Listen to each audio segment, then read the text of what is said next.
2024년 3월 28일 금요일 아침 예배를 시작하겠습니다.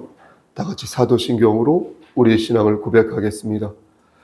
전능하사 천지를 만드신 하나님 아버지를 내가 믿사오며 그 외아들 우리 주 예수 그리스도를 믿사오니 이는 성령으로 잉태하사 동정녀 마리아에게 나시고 본디오 빌라도에게 고난을 받으사 십자가에 못 박혀 죽으시고 장사한 지 사흘 만에 죽은 자 가운데에서 다시 살아나시며 하늘에 오르사 전능하신 하나님 우편에 앉아 계시다가 저리로서 산 자와 죽은 자를 심판하러 오시니라. 성령을 믿사오며 거룩한 공예와 성도가 서로 교통하는 것과 죄를 사해 주시는 것과 몸이 다시 사는 것과 영원히 사는 것을 믿사옵나이다. 아멘. 찬송가 143장 찬송 드리겠습니다.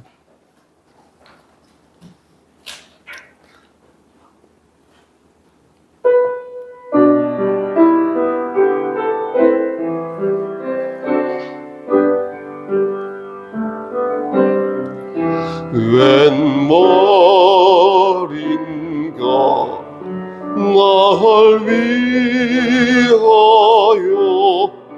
주 돌아가셨나. 이 벌레 같은 날 위해 긴 해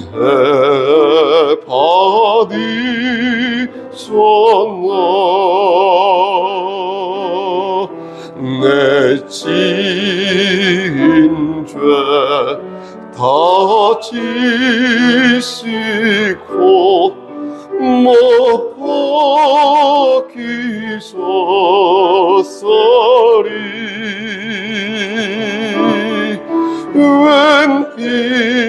웬일인가 웬은한가 그 사랑 그처럼 주 십자가 못 박힐 때 그 해도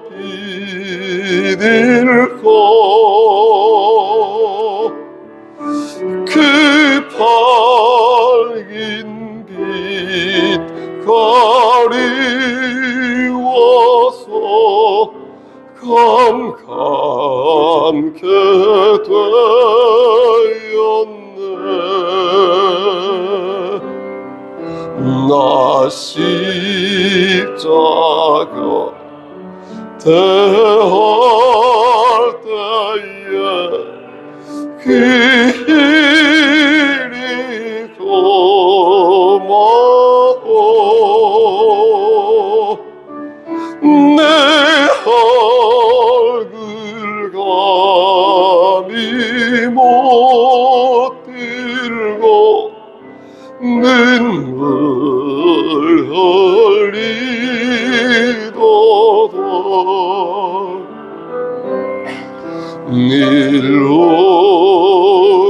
일로라도 눈물로써 못 갚을 줄 알아. 몸 밖에 드릴 것 없어 이 몸 바칩니다.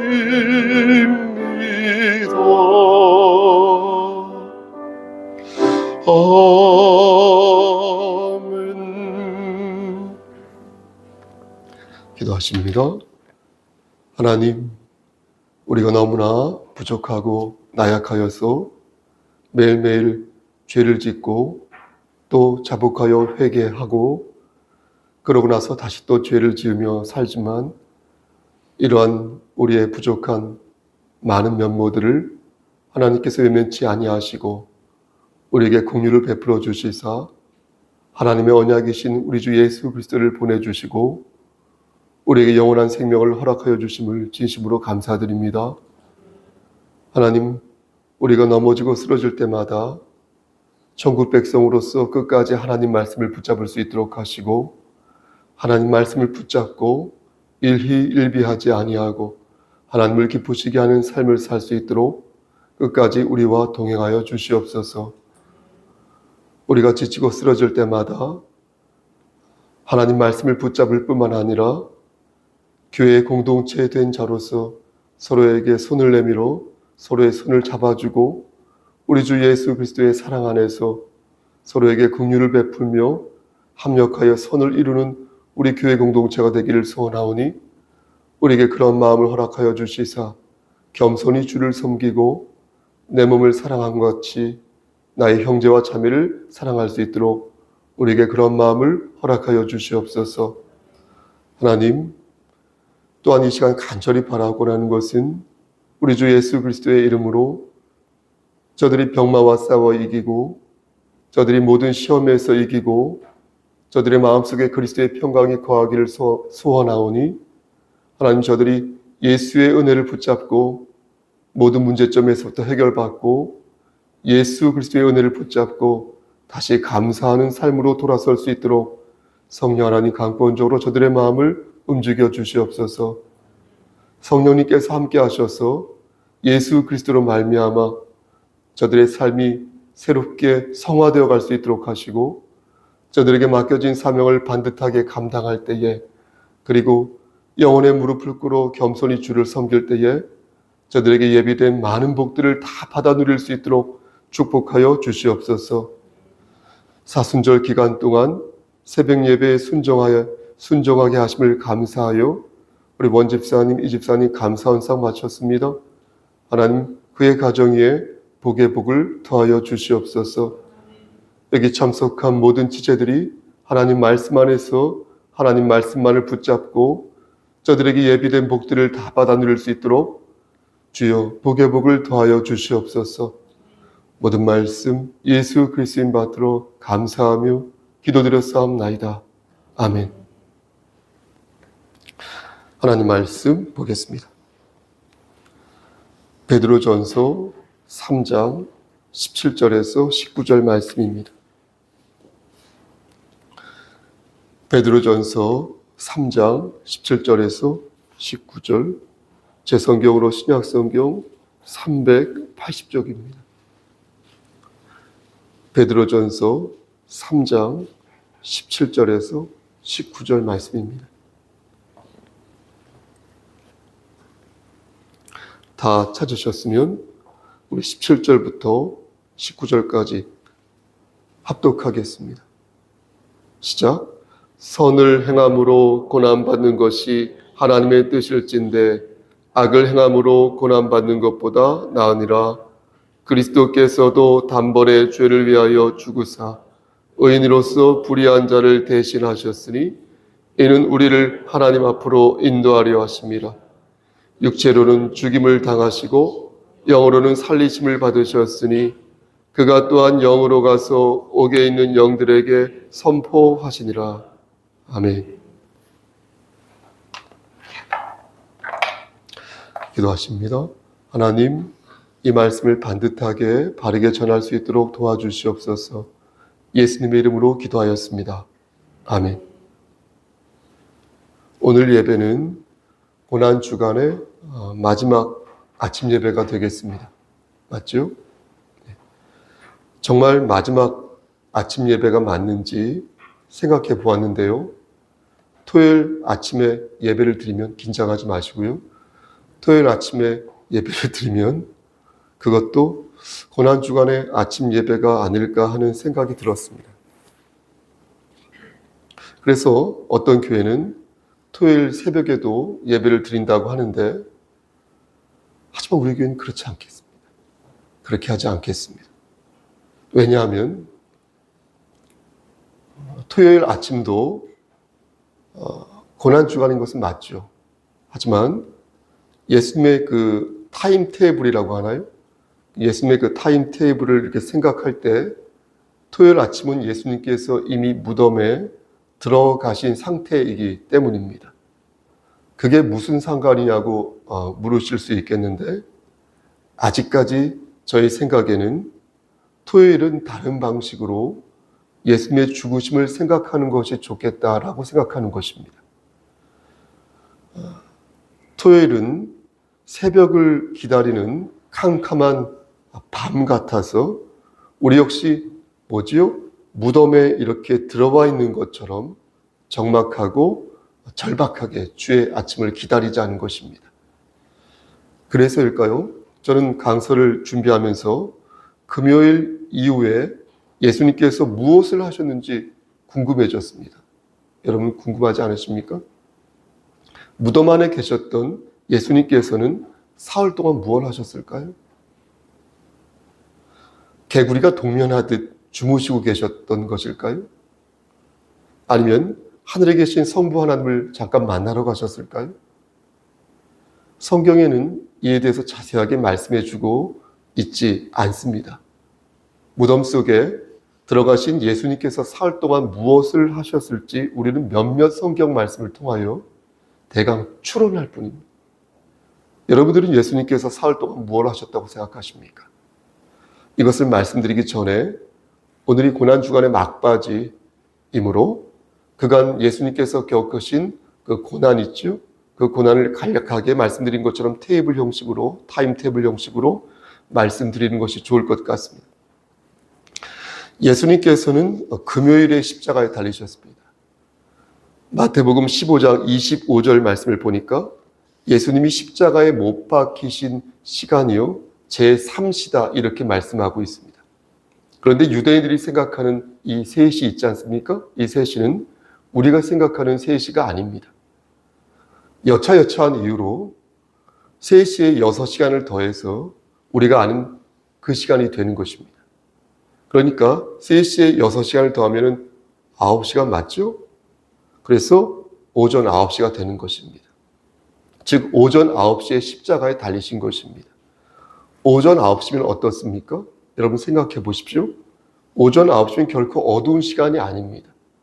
제가 만약 한 번도 가본 적은 없으나 이스라엘에 갈 기회가 있다면 저는 오전 9시 이스라엘의 하늘이 어떤 하늘인지 꼭 눈으로 볼 것입니다.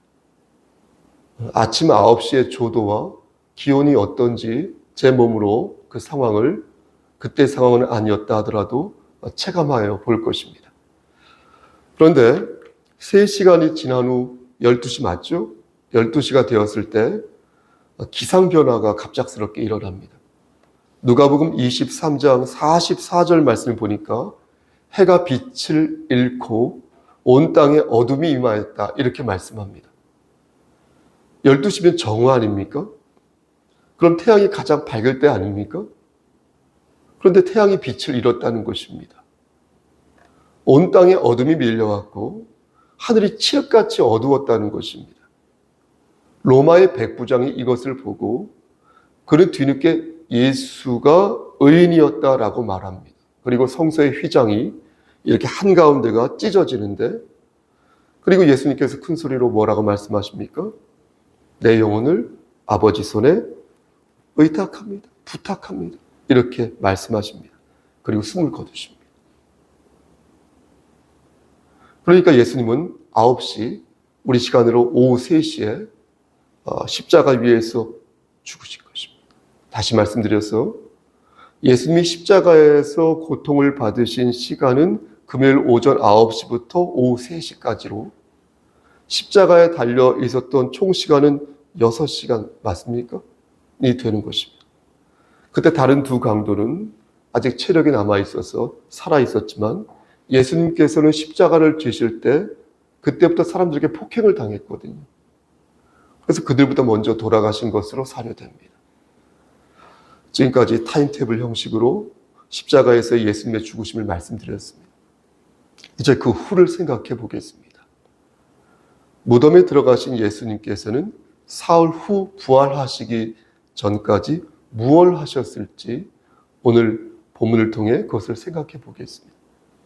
그리고 우리 주 예수 그리스도의 고난이 저와 여러분들에게 어떤 의미를 갖는지 최종적으로 말씀을 전하도록 하겠습니다.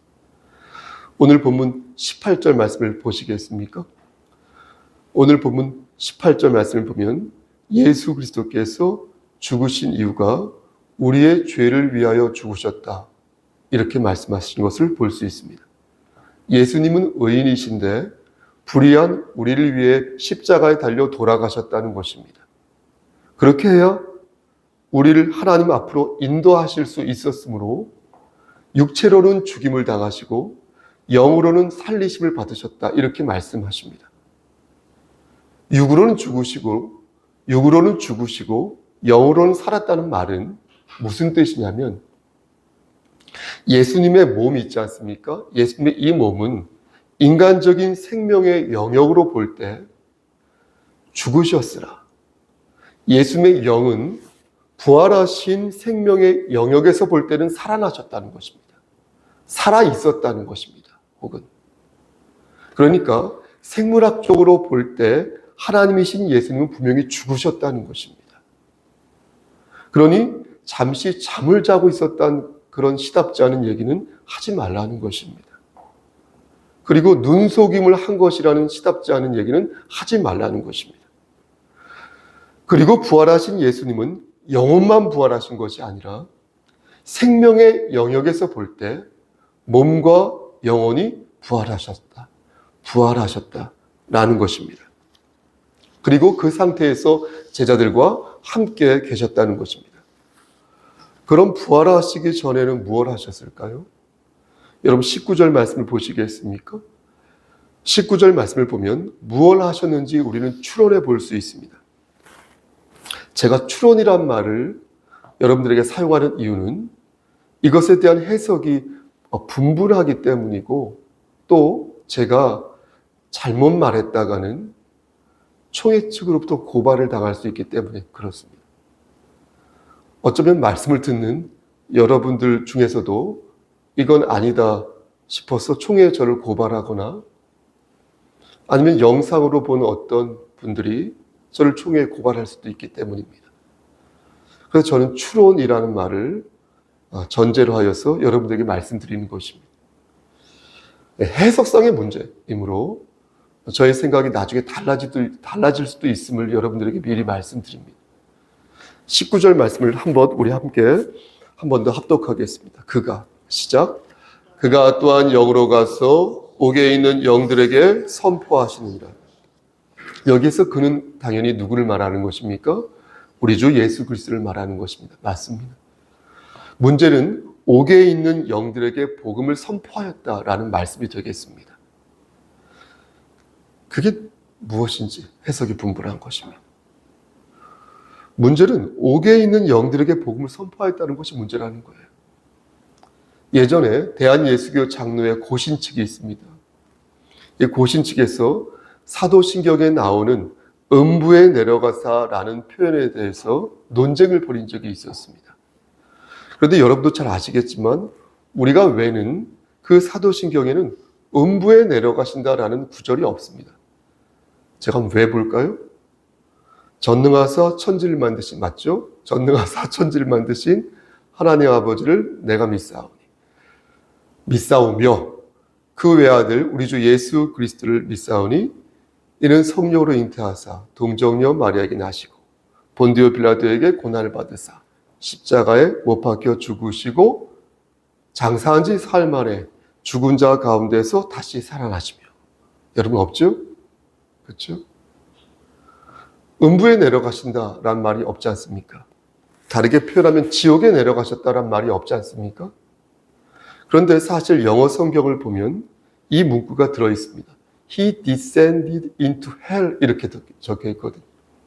그러니까 우리가 고백하는 장사한지란 말이 있죠. 이 장사한지라는 이 문구가 바로 이 표현인 것입니다. He descended into hell.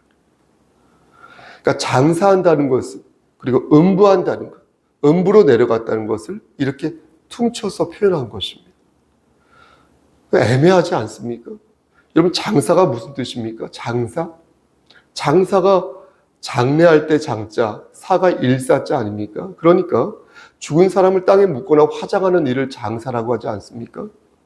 그러므로 예수님이 음부에 갔다고, 지옥에 갔다고 온 사실을 알리기에는 좀 부족한 것입니다.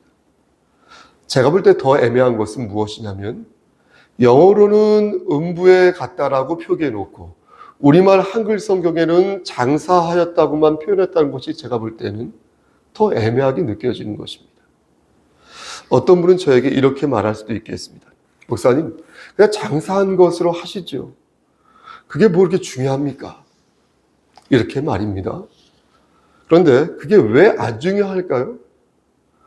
어쩌면 예수님의 고난은 십자가에 달려 돌아가신 것으로 끝난 것이 아니라 죽으신 이후에도 계속된 것일 수도 있는데, 그게 중요하지 않다고 말하는 것이 그게 오히려 중요하지 않은 말 아닙니까? 만약 성경에서 이에 대한 말씀이 전혀 없었다면 침묵하는 게 맞죠. 하지만 오늘 본문 19절에 버젓이 기록된 말씀을 모른 척할 수는 없지 않습니까? 그럼 옥에 있는 영들에게 선포하셨다는 그 말씀은 어떤 뜻이겠습니까? 많은 신학자들은 이 말씀을 가지고 예수님께서 음부에 내려가셨다라고 말을 하는데, 우리는 이 말씀을 어떻게 이해해야 되겠습니까? 예수님께서는 죽은 상태에서 사망의 권세 아래에 있었습니다. 이것은 분명한 고통이요 수치였습니다. 하이델베르크 교리문답을 보면 십자가에서 당한 고통을 지옥의 고통이라고 말씀하였습니다. 그런데 우리의 신앙의 선배들은 여기에서의 지옥을 하나의 장소적인 의미로 이해하고 있지 않다는 것입니다. 그러니까 지옥 같은, 음부 같은 고통을 예수 그리스도께서 느끼신 것이지 실제 지옥에 가신 것은 아니라는 것입니다. 그럼 지옥에 가지 않으셨다면 예수님께서는 무엇을 하셨을까요? 지금은 은퇴하셨지만 예전에 한국 기독교 100주년 기념교회의 담임 목사였던 이재철 목사님이라는 분이 있습니다. 제가 개인적으로는 좋아하는 분인데, 이 이재철 목사님이 이 부분에 대해서 어떤 주장을 하였다가 같은 노예에 속한 목사님에게 고발을 당하였습니다. 이재철 목사님은 성숙자반이라는 책이 있거든요. 이 성숙자반이라는 책에서 예수님께서 죽으신 후에 음부에 내려가셨는데, 거기 영들도 있을 거 아닙니까? 거기에 있는 영들에게도 복음을 전파하셨다. 이렇게 글을 썼습니다. 이것이 발단이 되어 예수님을 믿지 않아서 지옥에 간 사람들에게 예수님이 그들의 영혼을 위해 기도하였다는 것이 말이 되냐? 라면서 이것은 매우 위험한 가르침이라면서 그가 속한 노예에서 그를 고발하였습니다. 저는 예수님의 고난을 온전하게 이해하려면 음부라는 공간을 문자적으로 이해해야 한다고 생각합니다. 예수님께서 실제 음부라는 공간에 내려가셔서 우리가 겪을 고통과 저와 여러분이 겪을 공포를 겪으셨다고 생각하는 것이 저는 은혜를 은혜답게 느끼는 것이라고 생각합니다. 그렇게 느끼는 것에 도움을 준다고 생각합니다. 이에 대한 말씀이 없는 것도 아니고, 또 실제 우리가 외는 사도신경에 비록 영어로만 나와 있는 구문이지만 그러한 문구가 없는 것도 아닌데 애써 그것을 모른 척할 필요는 없다고 생각합니다. 우리의 죄를 사하여 주시기 위해 십자가에 달려 돌아가시고 저와 여러분 대신 지옥에까지 내려가셔서 수치와 두려움과 공포를 겪으신 것이 우리에게 더 없는 위로요, 은혜가 되지 않으면 무엇이 은혜가 되겠습니까? 혹자는 무덤에 계신 사흘 동안 노아의 홍수 때 멸망하여 음부에 갇혀있던 자들에게 복음을 전파하였다라고 말을 하고, 혹자는 사흘 동안 타락한 천사를 전도한 것이다 말을 하고, 혹자는 여기에서 말하는 옥이 지옥이 아니라 세상을 말하는 것이니 예수 그리스도께서 성육신 하시기 전에 노아를 통해 복음을 전한 것이다 라고 말을 하고, 혹자는 이것이 구원과는 상관없는 지옥에 있는 영혼들을 예수님께서 사흘 동안 위로하신 것이다 라고 말을 하는데, 뭐가 어찌됐든 간에 중요한 것은 우리 주 예수 그리스도께서 음부에 내려가셨다는 그 사실은 엄연한 사실이라는 것입니다. 그리고 저는 예수님의 고난을 예수 그리스도의 은혜로 생각할 때 오늘 말씀에 의거하여 예수님께서 실제 우리 대신 지옥에 내려가셔서 우리 대신 고난을 받으시고 그곳에서 십자가의 사건을 전 우주적으로 선포하셨음을 믿는 것입니다. 이미 지옥에 간 사람들에게 다시 하나님을 믿도록 권고했다는 말씀이 아니라 오해하지 마십시오. 그들을 위로하였든 혹 사실을 사실로서 알렸든 간에 우리 주 예수 그리스도께서는 분명 저와 여러분을 대신하여 지옥에 갔다 오셨다라는 것입니다. 말씀 맞습니다.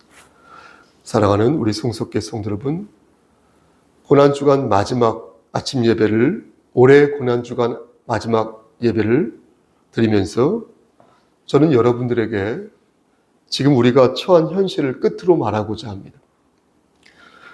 우리는 구원을 받았으나 아직 영화에 이르지 못하였습니다. 여전히 지금도 성화 중에 있습니다. 하나님을 믿는다고 하지만 여전히 죄를 지으며 살고 있습니다. 이는 무덤 속에 있는 예수 그리스도의 상태와 같으니 장차 예수 그리스도께서 재림하실 때에 우리는 영육의 부활을 비로소 경험하게 될 것입니다. 그럼 그 전에는 어떻게 되는 것입니까? 먼저 하늘나라에 간 사람은 육체의 부활을 기다릴 것이고 우리처럼 이렇게 아직 살아있는 사람들 있죠? 아직 이렇게 숨을 쉬는 사람들은 여러 고난을 견디며 부활의 소망을 기다릴 것입니다. 하나님께서는 오늘 본문을 통하여 저와 여러분들에게 말씀하십니다. 귀 있는 자는 성령의 음성을 들으시기를 선을 행함으로 고난받는 것이 하나님의 뜻이다. 그것은 우리의 잘못으로 고난받는 것이 아니니 고난을 통해서 하나님의 섭리를 드러내기 위함이다. 그러기에 선을 행하며 받는 고난은 절대 부끄러운 것이 아니니 하나님께서는 그 고난을 통하여 우리를 축복하신다. 그러므로 악을 행하여 고난을 받지 말고 선을 행하여 고난을 받을지어다. 그 선이 무엇인지는 숱하게 제가 여러분들에게 전하였으니 사랑하는 우리 송석계 성도 여러분, 우리 주 예수 그리스도의 은혜로 선한 싸움을 싸우시기를 주님의 이름 받들어 간절히 축원합니다. 아멘. 하나님, 좁은 입으로 하나님 말씀을 전하였습니다. 하나님 말씀만을 붙잡고 이 말씀으로 승리하여 나갈 수 있도록 하시고 하나님 선한 싸움을 싸워서 하나님께 영광 돌리는 삶을 살 수 있도록 은혜 베풀어 주시옵소서. 이제는 우리를 죄에서 구속하여 주신 우리 구주 예수 그리스도의 은혜와 아버지 하나님의 만극하신 그 사랑하심과 성령님의 교통하시고 인도하시는 모든 역사하심이 우리 주 예수 그리스도의 피공로를 의지하여 죄를 지을 때마다 다시 그 공로를 의지하고 죄를 지을 때마다 다시 그 공로를 의지하여 끝까지 천국 백성으로 살아남아 하늘나라에 당도하기를 소원하는 여기 모인 성도와 그들의 가정과 이 제단과 이 나라 위에 하나님의 사랑하심이 세세토록 함께 계실지어다. 아멘.